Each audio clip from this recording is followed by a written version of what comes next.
Oh, yes, indeedy. We're always happy to talk about resources on the Equity.Guru Investor Roundtable. And today is a bit of an addendum to our wrap on the Vancouver Resource Investment Conference, which was pretty funky cool. But we're going to talk about a company that was there that handles exploration and such. I'm Rob. That's Galen down there in the basement, looking up, doing his research. He never stops. He's always looking. He's always learning, as is Vishal straight above us. Far corner is the always generous with his investment dollars when he's frozen, and that is Chris Perry, the guru himself. Since he's unable to talk at this moment, we will proceed with Vishal, and we're going to talk about Altaley Mining out of Vancouver. Ralph Shearing's the CEO, and it's ATLY on the venture exchange Vishal. Yes, sir. And as they say on their website, building Mexico's next diversified mid-tier metals producer. And earlier on, I was looking at this company and I was like, okay, they have one mine in production, but let's say now they have two mines in production, as we'll just see in the news.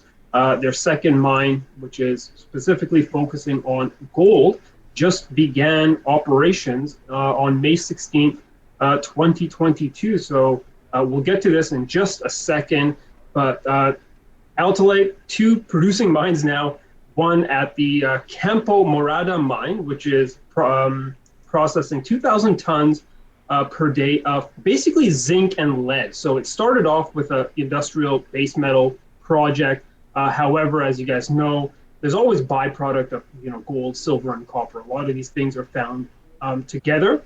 And also, the other project is I'm not even going to try to pronounce this. I might butcher this, but the Tahuhuto project, which, as you guys can, I probably messed it up there, but I don't think that was too bad. No, okay. I was going to say Tahuhue, but I was like, no, it's Huhu. But Tahuehueto. There we go. You speak Spanish, don't you, Rob? Wee bit. Enough if you just like. Wouldn't it be Tahuehueto? Tahuehueto, if you do it syllabalically. I think Galen, you might be on it, but yeah, Tahuehueto.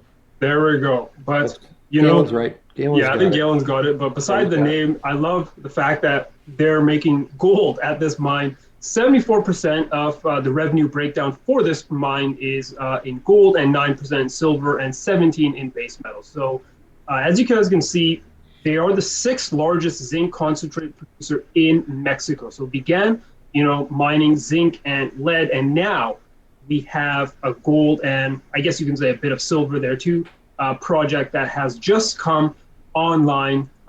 Recently, they did put out earnings for the Campo Morada mine, which again is the one that is processing zinc and lead. And you can see some of the numbers here: 121% increase in gross revenues to 98.4 million. Mine operating profit increased to 34.2 million from a 2020 loss of 138K. Positive net income of 36.2 million, up the previous year's loss of 11.6 million. And again, these numbers are great. You expect this from a company that's now beginning to produce the mines, so produce the metals. And we've talked about many of these companies in the past that are just on the stage, right? They're just ready to take their mine into production, or sometimes a lot of companies that don't even have a resource, right? They're just drilling holes, looking for a resource. So this is obviously much more advanced, right? They are actually mining their metals at these projects. You can read the all-sustaining cost of 83 cents a pound of zinc, and as well a copper cash cost of 60 cents per pound there. Interestingly, I haven't really been following the zinc markets too much. I did ask someone at Vuric if zinc did, jump with all the commodities. Remember when everything just popped, right? Nickel was up, copper was up, uranium was up.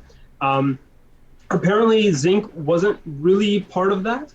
And I've heard, obviously, because China is the biggest importer of zinc as well, with the lockdowns and stuff. The prices of zinc may have come down a little bit there as well. And then, as we just said, recently just began milling operations at the new Tahuehueto gold mine in Mexico, and just beginning. It's going to be interesting to see the numbers that come out. They are starting small. It's saying here 500 tons per day there, and let's see how this ramps up heading into the future, right? Because gold 1800, right, quite high, and there might be something there for Altaley with their gold asset and this mine there as well. And I think a lot of the market is a bit more excited on gold, obviously, but let's not forget about the base metals and the industrial metals. Let's give some love to zinc and copper as well.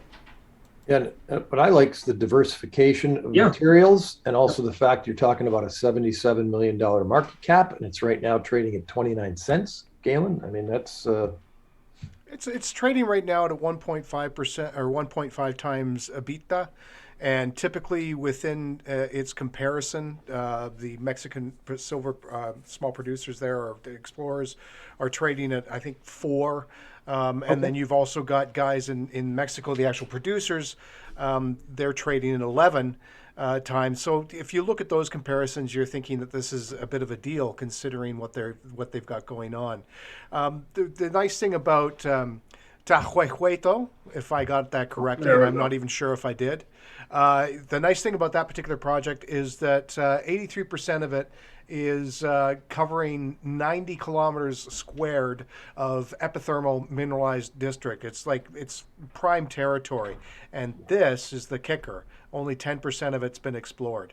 So these guys are not only going to be producing in this area at 500 tons per day, which they plan to ramp up to 2,000 within the year.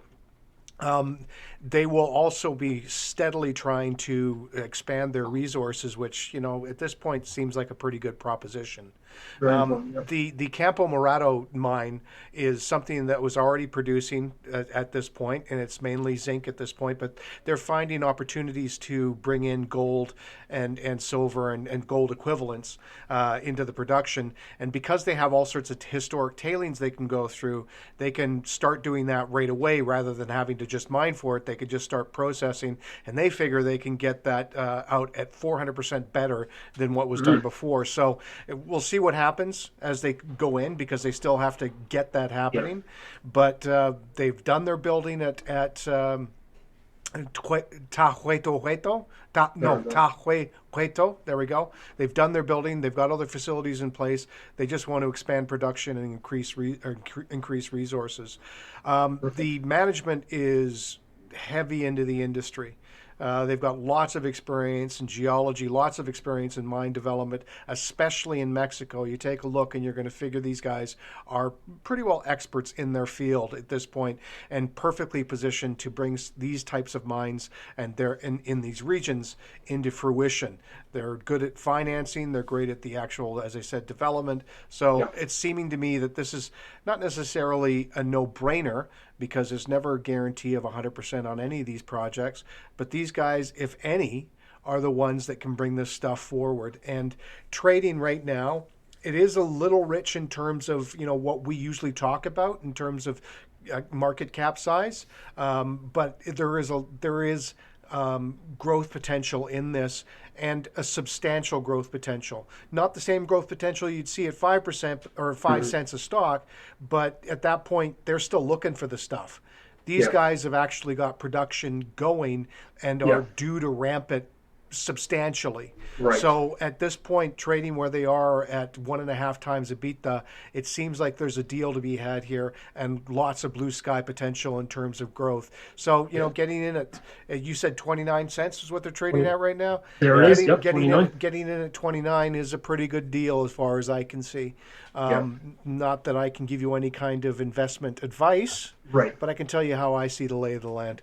We should probably bring this up just because a lot of people are going to be asking, how come you didn't cover this? But, the loan is at $38.5 million US dollars. And again, this is sort of what happens, right? A lot of these mining companies have to take out loans to build the mine, right? So it's all about, in the future, how can they manage that, right? Will they be able to bring enough revenue, bring enough profits to, handle at least the loan, right? I'm not saying this is a hobby company. Now, but, wasn't their operational profits at about 25 million? Exactly, so, right. So they're bringing money home. They are seeming to be at a $30 million loan, Yeah. able to handle not just the interest, but not a majority, because you don't want to throw everything back into it. You want to be able to keep pressing forward. But they can. I think they can service this one. Yeah, and I bring this up because what's happening on the tech stocks right now. There's actually many zombie companies that basically are traded for billions of dollars, Tesla. Sorry. and whose revenue is not even enough to cover the interest on their loans, right? So that's a zombie company, but it's not necessarily what you see in mining, because as Galen just mentioned, they bring in revenues which is enough to cover the loan and also part of the debt there. But I just want to bring that up because someone will be like, hey, how come you didn't talk about that? So that's something to keep in mind. But you see this a lot in especially mining companies that bring their assets into production by themselves. So just so people are familiar, again, it's ATLY on the venture exchange. You're going to check out the charts. They've been trading in the past year. 52-week range is 20. So they're almost at the bottom. 27 cents is the low. They're at 29, and it's been as high as 80 cents in the past 52 weeks. It's ATLY, at LY on the venture exchange, Altaley Mining. Exactly. So great thing you mentioned that. We had that big run up to 80 cents. In 2021, and then 2022 has been a bit of a downhill move here. There was a bit of a pop at the end of December of 2021, and then 2022 just pretty much a bit of a downwards move.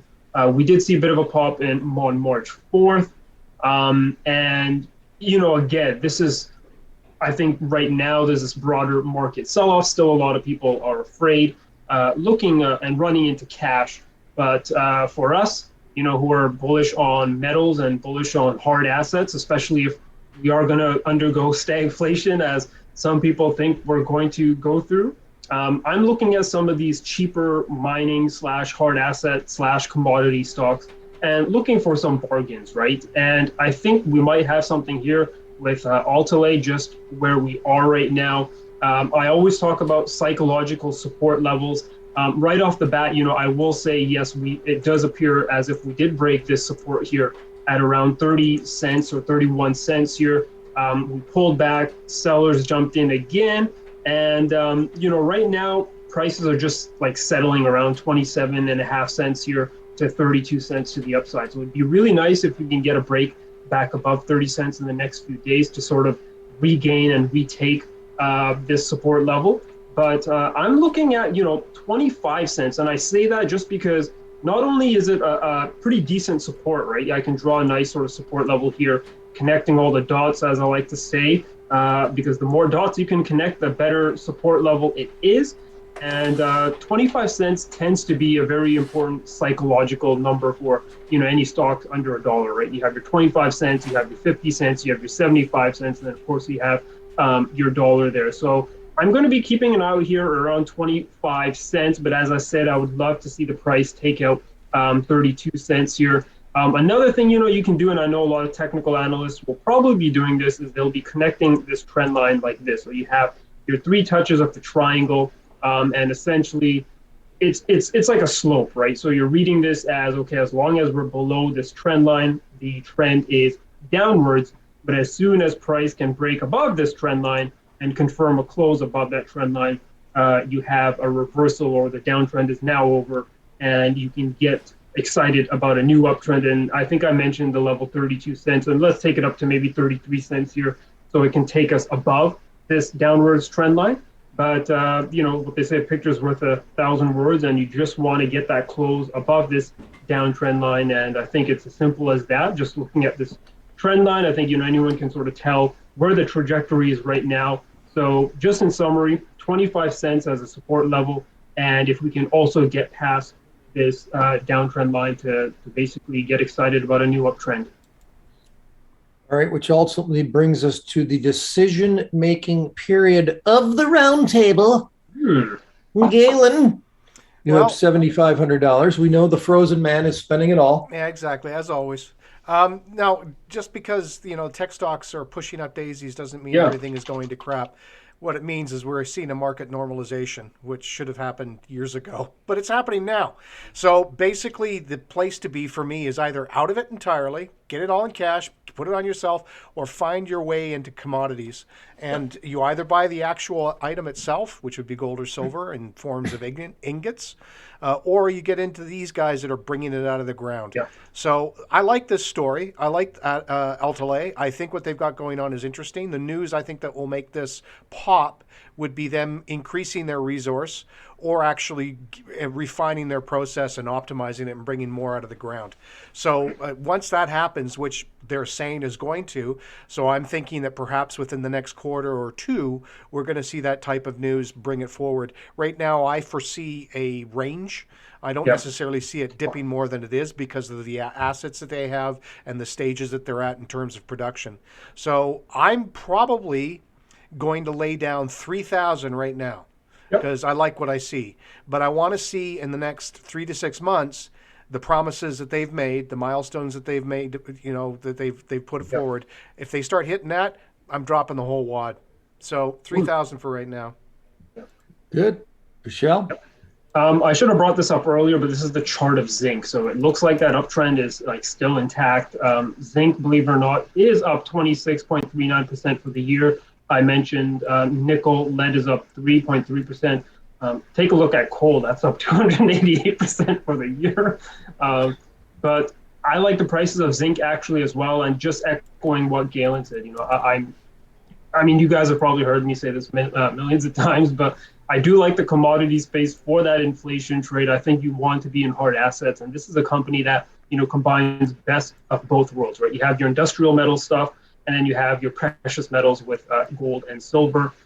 Echoing what Galen said in terms of price action here, I do believe, we might be basing around here. We might find some support even at 25 cents. So I'm going to be throwing in around 2K at these price levels. If we get to 25 cents and we see some sort of bounce, I will decide whether I'm going to up my size at that price or, wait for that breakout above 33 cents. So 2K for now, and then I'm going to hold on to the rest and wait for price action to tell me when to either buy the dip or when to jump on the breakout. I like that range. 5K from the boys, 7,500 from the frozen guy. I'd probably go somewhere in between those two, but not a bad start.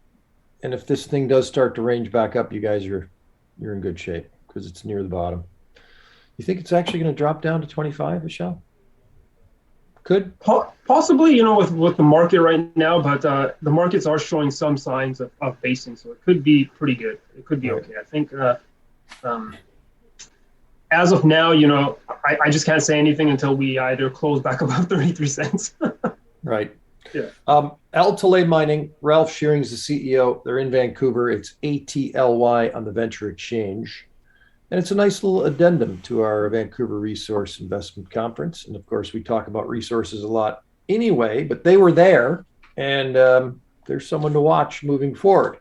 We can't guarantee you what we told you is going to come true. We also can't guarantee past performance will bring about similar future results. We're just giving you information, folks. We can't guarantee anything. Just a quick correction. Those ratios I gave you on EBITDA earnings, it's between small gold producers.